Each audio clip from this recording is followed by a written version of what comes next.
Seguimos en Salud y Previsión 110. En esta ocasión nos acompaña el economista Henry Ebrard.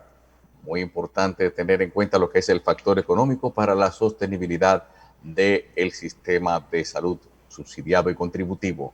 Buenos días, Henry. Este programa es tuyo. Muy buenos días a ustedes. Gracias por la muy amable invitación para hablar de temas que son muy importantes y más especialmente en esta crisis que yo creo que ha desnudado un poquito la realidad de nuestro sistema, ¿no? Bien. Horacio, debes de abrir los micrófonos. Abre el micrófono. Bien, adelante. Buen día, Henry. Muchas gracias por aceptar nuestra invitación. Y efectivamente lo que tú dices, ¿cierto? Esta pandemia ha dejado al desnudo, ¿cierto?, nuestras debilidades y ha mostrado con mucha crudeza la pobreza, los niveles de pobreza que existen en Latinoamérica. Algunos que lo han puesto debajo de la alfombra, ¿cierto? Y hoy día han florecido con mucha dureza. Quisiéramos arrancar con lo que estábamos comentando, ¿cierto?, en el segmento anterior, respecto a cómo el Estado hoy, frente a esta situación tan compleja, ¿cierto?, de esta pandemia, que ha golpeado además, ¿cierto?, económicamente a todos los países, en especial el nuestro, cómo hoy día el nuevo gobierno puede financiar toda su estrategia sanitaria y partiendo, ¿cierto?, por estos 2 millones de nuevos afiliados al régimen subsidiado de salud. Bueno, Horacio, tocaste obviamente un tema fundamental, pero ahí yo creo que primero para poder financiarlo es decidir cuáles son las prioridades, porque a fin de cuentas un presupuesto nada más te refleja lo que son las prioridades. Y hoy en día yo creo que por lo menos donde sí hay un consenso indiscutible es que primero es la salud, segundo es la salud, tercero es la salud, cueste lo que cueste. Y yo creo que ahí todavía estamos. Pensábamos cuando empezó la crisis del coronavirus, que realmente empezó a tocar duro aquí a partir del mes de marzo, ¿verdad? Que ya a esta altura del calendario, la parte sanitaria estaría más detrás de nosotros que delante de nosotros. Lamentablemente hemos visto cómo el proceso de reapertura paulatino de la economía que se dio en junio y después en julio cuando se pudieron abrir las fronteras, pensábamos que ya lo más duro estaba detrás de nosotros. Lamentablemente, ya a partir de julio y se confirmó en agosto y se sigue confirmando en septiembre, tenemos que seguir tomando medidas que, si bien desde un punto de vista sanitario son indiscutibles. Inclusive yo creo que ustedes han pintado una situación interesante, que inclusive hay partes del país que siguen siendo muy, pero muy afectadas todavía al verse las estadísticas, por más difícil a veces que es creer en las estadísticas, y no es solamente un tema de República Dominicana. Si tú ves cómo se está viendo el tema en Brasil, en Estados Unidos, en Europa, donde probablemente Europa es el sitio del mundo donde tenemos los sistemas de salud pública más desarrollado. A pesar de eso, pues mira, lo del COVID también ha sido muy difícil, y la misma es estadística, lo que ustedes estaban discutiendo, entonces para saber cuántas personas se murieron realmente de coronavirus ha sido muy complicado, porque había que contar en el hospital, había que contar en los centros donde están los ancianos, como lo llaman en Francia, EHPAD, y la gente que se moría en su casa. O sea que todo esto ha complicado y eso ha tenido obviamente un costo económico dramático, porque el cierre de la economía, la crisis sanitaria, porque esta crisis, a diferencia de las crisis anteriores que hemos vivido en la República Dominicana, que siempre tenían un punto de partida económico, esta vez es una pandemia sanitaria importada, de hecho, que se está convirtiendo en una tormenta perfecta, porque además de la crisis sanitaria, tengo una crisis económica. El doctor Hassim mencionó con cuál PIB ahora tenemos que medir y el gasto de salud, si el PIB se desplomó y sigue desplomándose hasta entrando el año que viene, y una crisis sobre todo social. Sí, posiblemente, Henry, si midiéramos el PIB y el porcentaje asignado a la salud, ahora con estas partidas que hay ahora, a lo mejor ya estamos en el 4 o 5%. No, quizás no tanto, pero... Sí, pero una pregunta, con esta medida del COVID y estos presupuestos adicionales que el presidente ha destinado para estos afiliados, posiblemente el presupuesto de salud va a subir a casi 100 mil millones de pesos. Eso sí, no, y cuidado, es probable porque, y ahí está tocando un tema fundamental, que yo creo que esta crisis ha desnudado dos situaciones que nos muestran porque ya no podemos seguir en el país con leyes que son simples sugerencias. Una ley es una ley, no puede ser una simple sugerencia. Y ahí, mira, COVID nos desnudó en la parte de salud y en la parte social con el tema del desempleo.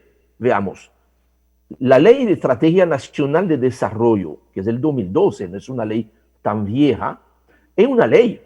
Y esta ley tenía un mandato muy claro de que en el año 2020, o sea, este año, el presupuesto para salud tenía que ser 4% del PIB. Estábamos hablando cerca de 200 mil millones de pesos. Había apenas 80 mil millones de pesos en el presupuesto. Estamos hablando de 120 mil millones de pesos de diferencia.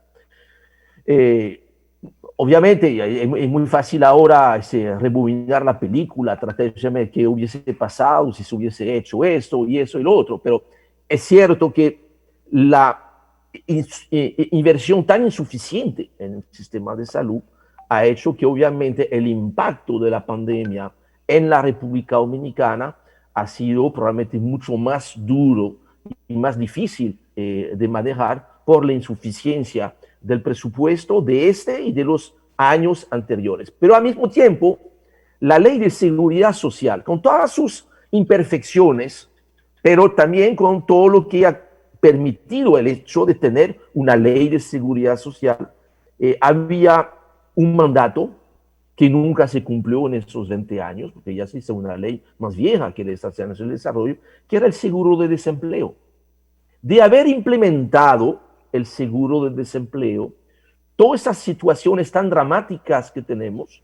Sí, pero también no solo el seguro de desempleo. Horacio mencionaba hace un rato el subsidiado contributivo, uno de los regímenes que no entraron nunca. Y yo me voy más allá, yo vivo quejándome con el tema ahora de la misma cesantía, que la ley establece que se iba a discutir a un año cuando se creara el seguro de desempleo y luego lo otro, y nada de eso ocurrió. No, tiene toda la razón, porque entonces eso nos muestra también que la misma forma de crecimiento económico, que estábamos confundiendo crecimiento económico con desarrollo económico, y que esta crisis nos muestra que son dos cosas bien diferentes, de que salir de la pobreza es salir definitivamente de la pobreza. Salir de la pobreza estadísticamente para recaer en la pobreza cuando ocurre un accidente individual o colectivo es haber solamente salido de la pobreza temporalmente para entrar en una categoría que hoy en día se llama vulnerables. Esos vulnerables con la crisis volvieron a la pobreza. Entonces, la informalidad, más del 60% de los empleos privados estaban en el sector informal antes de la pandemia. Entonces, hemos visto que eso ha complicado aún más la forma de poder auxiliar la población que ha sido afectada, porque tenemos estadísticas sobre la tragedia que ha sido COVID a nivel del empleo. Más de 1 millón de contratos que fueron suspendidos. Hasta el momento, yo creo que apenas, si vemos las cifras de los cotizantes de la Seguridad Social, que puede dar una idea de lo que es el sector formal, pero solamente el formal, apenas un 30% de los cotizantes que se perdieron han podido recuperarse a la fecha. Vamos a esperar los datos del mes de agosto para verlo. Entonces, este crecimiento que teníamos, pero que no era incluyente, donde parte de lo que nos tiene que proveer el Estado, que es la seguridad de la salud, no lo estaba pudiendo, nos muestra que lamentablemente, yo recuerdo todavía el discurso del pasado presidente Danilo Medina, el 27 de febrero, su última rendición de cuenta, que él nos hablaba de un país que se había ya graduado económica y socialmente hablando, porque ya era un país de clase media, y 3 semanas después había que organizar la distribución de comida a más de la mitad de la población. O sea, yo creo que lamentablemente COVID ha desnudado nuestra situación y nos obliga, cueste lo que cueste, a volver a tener las prioridades correctas, que primero tiene que ser la gente. Y si tenemos un sistema económico que provee crecimiento, pero que no resuelve la situación de la gente, entonces hay que cambiar el sistema económico. ¿Cuál es la diferencia entre desnudar el sistema, algo que estaba tapado con ropa y que no se veía, o que pasamos de una situación vulnerable, ¿verdad? De vulnerable, que gente que tenía trabajo, que había mejorado su condición de vida, pero que todavía no tenía, vamos a decir, el cemento no estaba muy fuerte, a entrar en una situación de COVID y inmediatamente se suspenden casi 700,000 trabajadores formales, se suspenden.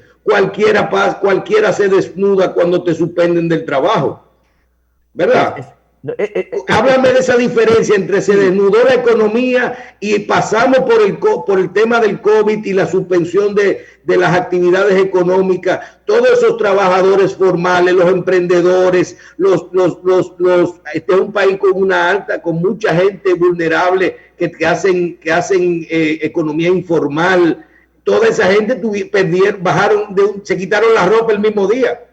Sí, no, y que además, estamos hablando típicamente del sector formal, pero yo me atreveré a pensar que no tenemos estadísticas duras para decirlo, que probablemente esta situación del COVID golpeó aún más al sector informal, porque inclusive, tú recuerdas cuando se empezó a hablar de la cuarentena y todo esto, era muy fácil hablar de la cuarentena para gente como nosotros, porque tenemos la comodidad de poder vivir en cuarentena, pero cuando tú estás en el sector informal, el 90% de la gente que está en el sector informal, si no sale en la calle en el día de hoy, no resuelve lo de hoy. Entonces, eso le puso, creo, mucha presión sobre el mismo sistema, a ver, mira, cómo atender a la gente. Por eso se tuvo que inventar a la carrera esos programas que yo sé que nunca van a ser suficientes, pero por lo menos se pudieron implementar con todas las dificultades y todas las cosas que pueden salir.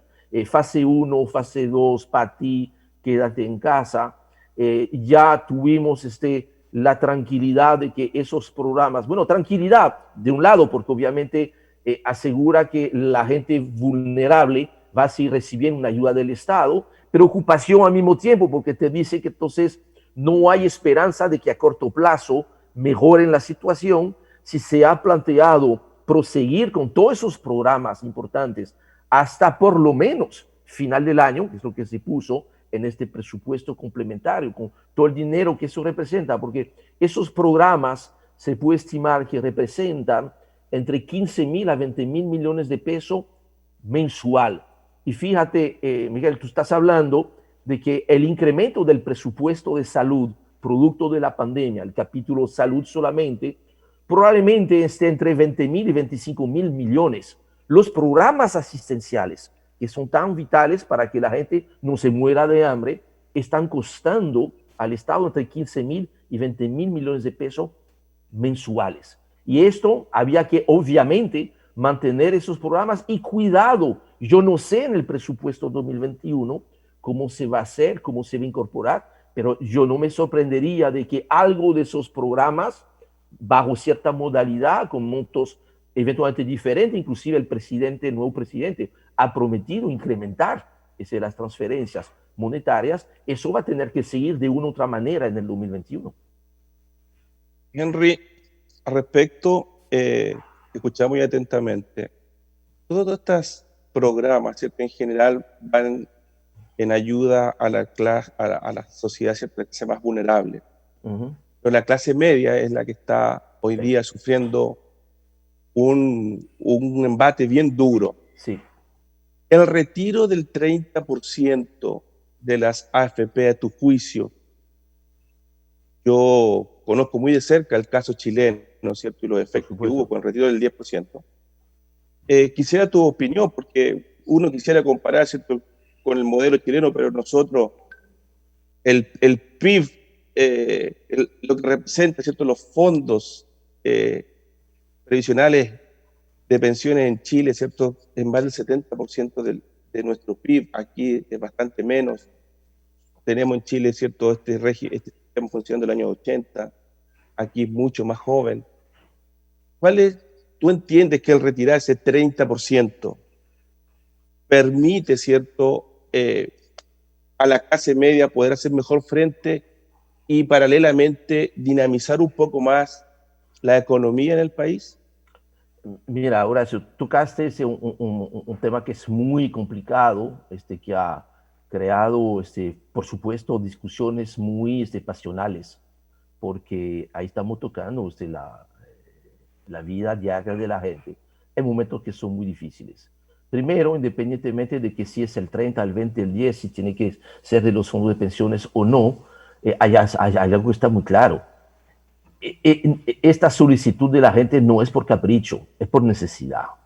Es por necesidad. Y ahí es cierto que, es interesante tu planteamiento, que con la implementación de fase 1, fase 2, que no es suficiente, pero atiende bastante, vamos a decir que atiende principalmente lo que tú dijiste, la gente más afectada, que será en quintil 1 o quintil 2, los hogares más pobres y más afectados, que de hecho, cuando tú ves la cantidad de empleos que se han perdido porcentualmente, ha sido lamentablemente mucho más concentrado en esos rangos de 1, 2, 3 salarios mínimo, y la recuperación de los empleos ha sido mucho menor precisamente en esos rangos. Ahora, hay un grupo de gente que obviamente de ser de clase media baja, clase media mediana, que sé que hay mucho debate sobre qué es clase media en República Dominicana. Este debate ya es en todas partes y más ahora con el coronavirus. Para mí, típicamente, alguien de clase media es alguien que tiene un empleo relativamente estable, genera dinero y probablemente tiene condiciones que le permite haberse enganchado en algún compromiso financiero. La compra a crédito de un vehículo, de una casa, o sea, que tiene una serie que hace dramático en una suspensión como la tenemos, porque, señores, la ley laboral de la República Dominicana es una de las peores leyes en cuanto a protección del empleado en este caso. O sea que yo siempre había escuchado, sí, pero que el código laboral es muy favorable, puede ser para algunos aspectos, pero en este aspecto, que te puedan suspender durante 3 meses, 4 meses, 6 meses, hasta probablemente 9 meses ahora, y que a cambio de eso ni el Estado ni el empleador tenga la obligación por ley de darle dinero al empleado suspendido, me parece una cosa completamente increíble. Pero bueno, eso no resuelve el tema del 30%. Por eso, mira, yo desde el principio, y no por una posición de macroeconomía, porque yo sé que mucha gente dice que hay un riesgo macroeconómico de estar distribuyendo el dinero, puede ser que lo haya en el caso de la República Dominicana, pero yo he dicho desde el principio que yo veía esto como una muy buena idea. Aparentemente, pues una buena idea que efectivamente, si tú tienes dinero ahorrado en una cuenta y que de repente tú caes en la pobreza porque ya tú tienes ingreso, pues que se te permita tener acceso a eso. Eso suena como una buena idea. Ahora, yo creo que el principal defecto de esta propuesta es que pone sobre las víctimas de la crisis el costo de la misma crisis.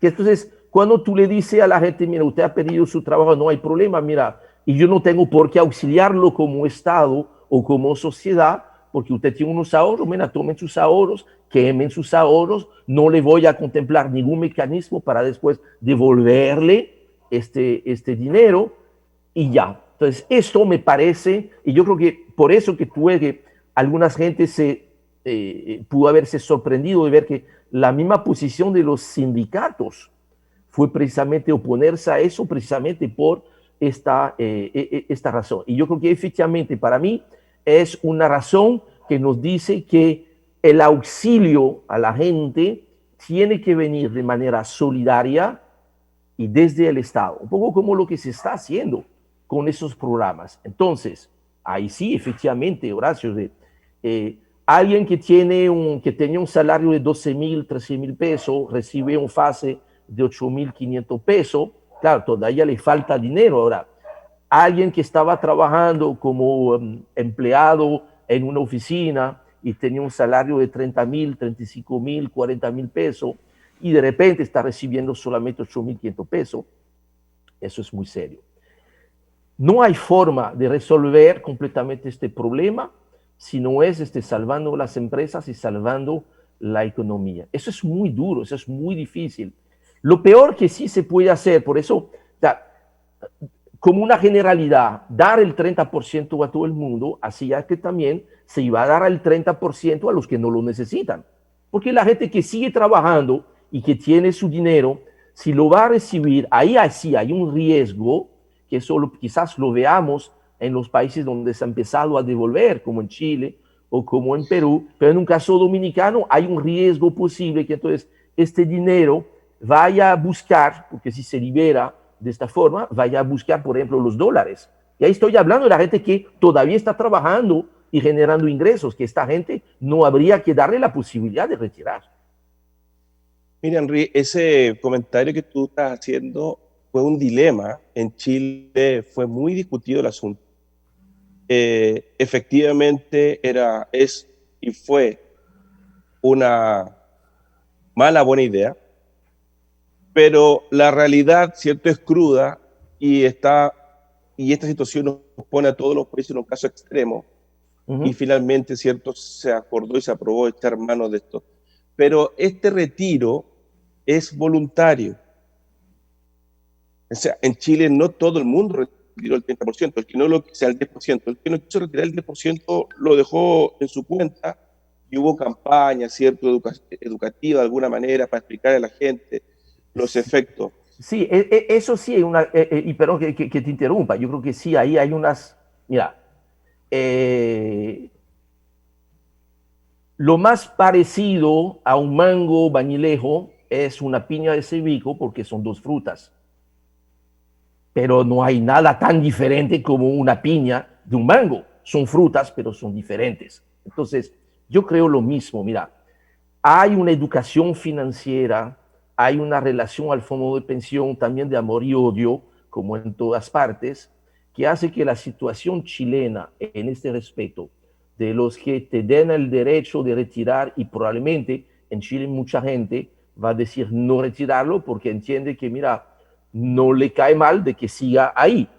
Ahora, y no tengo nada científico, pero yo asumiría completamente el contrario aquí. Si tú le das la posibilidad, incluso a gente muy educada financieramente, lo primero que va a hacer es retirar este dinero, porque primero piensa que va a tener un mejor uso de este dinero si lo maneja uno mismo, tiene una serie de necesidades, a veces que no son quizás la misma necesidad que la gente que quisiera poder retirarlo, si se lo permite, le cubriría, porque no es lo mismo, mira, alguien que está trabajando, que sigue generando su ingreso, si se le da la posibilidad de retirarlo, yo apostaría aquí en la República Dominicana que sí, en su enorme mayoría lo van a querer retirar, porque entiende con razón o probablemente con mucho desconocimiento, pero más por desconocimiento que otra cosa, que el dinero que tiene ahí en el sistema de pensión no le está retornando suficiente dinero, cuando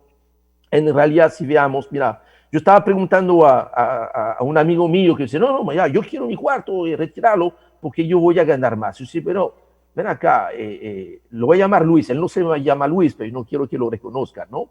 Entonces, Luis me dice, no, mira, yo sé de finanzas y lo voy a administrar. Yo dice, perfecto, ¿cuál es la tasa de interés que tú vas a conseguir en una cuenta de ahorro o un certificado? Entonces me dice, mira, porque yo soy un matatán de la finanza, yo consigo 5%, 6%. Oye, pero qué bien. ¿Cuánto te significa el dinero en la AFP? Y ahí Luis un poco me dice, bueno, un poquito más, un poquito menos de un 10%. ¿Sí? Bueno, fíjate, tú ves ahí la diferencia de tasa de interés que tú haces. Sí, pero mira, con eso yo hago lo que quiero con mi dinero. Eso yo lo entiendo. O sea, esto es un tema muy delicado. Yo creo que obviamente esto necesariamente abre la necesidad de sentarse todos a discutir y ver bien el tema de la seguridad social, no solamente en el aspecto de pensión, sino en el aspecto del seguro médico, la atención básica, la atención primaria, que aunque es uno de los problemas del sector salud, el tema del riesgo laboral, porque vemos que la cotización patronal es tan alta que se han acumulado tanto dinero que esto que ha permitido inclusive al gobierno financiar el primer mes del fase 1 y fase 2. Se pudo sacar todos esos excedentes. Y finalmente, el tema del seguro de desempleo. Yo no estoy diciendo que habría que ver bajo qué reglas, como pasa en algunos países, que puede haber retiros bajo ciertas condiciones, bajo ciertos momentos, pero retiros que no sean tan permanentes. Y sobre todo, Henry, que retiros que sean paulatinos, porque la gente cree que es solo porque el dinero que está colocado está en el Banco Central y que no hay con qué devolverlo. Están hablando de qué efectos tendría para la economía dominicana si de golpe tú le entras 200 mil millones de pesos. No, esto, que ahí donde hay una diferencia, otra diferencia fundamental entre el caso chileno y el caso dominicano, es donde hoy en día están invertidos los fondos de pensión. Los fondos de pensión están en un 80%, para hacer números redondos, en papeles del Estado. Antes era más en el Banco Central que en Hacienda, pero recuerda que hubo esta transacción de los 40 mil millones de pesos. Hoy en día hay más dinero en Hacienda que en el Banco Central. Entonces son dinero que para hacerlo inmediatamente líquido no es tan sencillo, que inclusive para hacerlo líquido sería posible que genere pérdidas a los mismos inversionistas, porque si tú vas al mercado secundario para vender esos bonos antes de tiempo, es posible que entonces tú recibes menos dinero de lo que vale el bono. En el caso de Chile, que me corrijan si estoy equivocado con la cifra, pero tengo que más del 50% del dinero de los fondos de pensiones de Chile no está invertido en Chile, está en los mercados financieros internacionales. Lo cual hacía entonces mucho más fácil liquidar, porque son posiciones que están en el mercado bursátil. Y dos, entonces, al ser dinero que estaba fuera del país, al entrar en el país, pudiese tener, eso lo sabremos más claramente en unos meses, algún efecto positivo por ser una entrada de dólares a la economía. En el caso dominicano pudiese significar exactamente lo contrario, una salida de dólares, porque siendo de la gente que tiene acceso a eso, lo saca sin que lo necesite, entonces este dinero que está en pesos se va a colocar en dólares, y ahí pudiese ser entonces peor el remedio que la enfermedad. No es un tema fácil. Yo sé que, mira, es mucho más fácil proponer. De hecho, si yo quisiera ser muy popular, para no decir populista, yo decía, pero no es 30%, vamos a permitir el 40%, el 50%, el 60%, que la gente lo saque todo, pero de eso no se trata. Yo creo que hay que tratar de verlo de una manera, y no hay ahí una posición muy simple y muy fácil, ¿no? Henry, tenemos mucho tema que conversar, lamentablemente el tiempo se nos agotó. Te queremos dejar invitado para próximos programas más adelante, para seguir profundizando un poquitito más y orientando, ¿cierto?, a nuestra teleaudiencia, ¿cierto?, sobre estos efectos, ¿cierto?, y sobre esta pandemia económica que tenemos también, ¿cierto?, en nuestro país. Te damos las gracias por participar. Muchas gracias por aceptar nuestra invitación. La invitación, y cuídense mucho, ¿ok? Muchas gracias. Hasta luego, bye. Gracias. Bye. Y a ustedes también las gracias por la sintonía en Revista 110, Revista Salud y Previsión. Vamos a vernos en una próxima ocasión en este programa, mañana desde las 5, y Salud y Previsión como cada jueves.